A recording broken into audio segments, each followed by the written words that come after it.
নবী ও গাছ নবী দোয়ায় লিখেছে ও ভাইজানেরা নবী সম্মানের কথা কি বলবো যখনই এই গাছ কথাটা বলেছে আইয়ুস সাজা আইয়াতুন নবী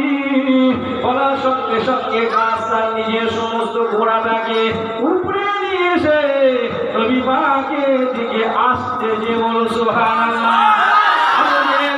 সঙ্গে সঙ্গে বলেছিল মুহাম্মদ ও মুহাম্মদ তুমি তো কোন সময় তুমি দেখলি নয় এমনি নয় তোমায় বলে গিয়েছিলাম ইমান আনবো বলেছিলাম তুমি আমাকে দেখলাম তুলে দিলে আবার দেখলাম পুরনো গাছ লাগালে ও গাছ হয়েও গেল তুমি এমনি সেমনি নয় হে মুহাম্মদ তোমাকে বলেছিলাম চাঁদ থেকে টুকরো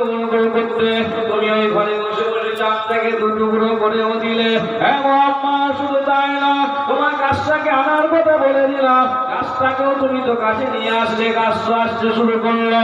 আম্মা যাই বলো না কেন তুমি বাপ মরা ছেলে মা মরা ছেলে তোমার কথা আমি শুনবো না তুমি আমাদের যে কলমা শরীফ বলছো ও কলমার কথা আমি শুনবো না আম্মা তুমি নবী নয় তুমি একটা সাধারণ ঘরের ছেলে ও মুহাম্মদ তুমি যত নিজেকে হাইলাইট করতে চাও না কেন নিজেকে যত উজ্জ্বল রাখতে চাও না কেন মুহাম্মদ আপনি কখনই তোমাকে মারবে না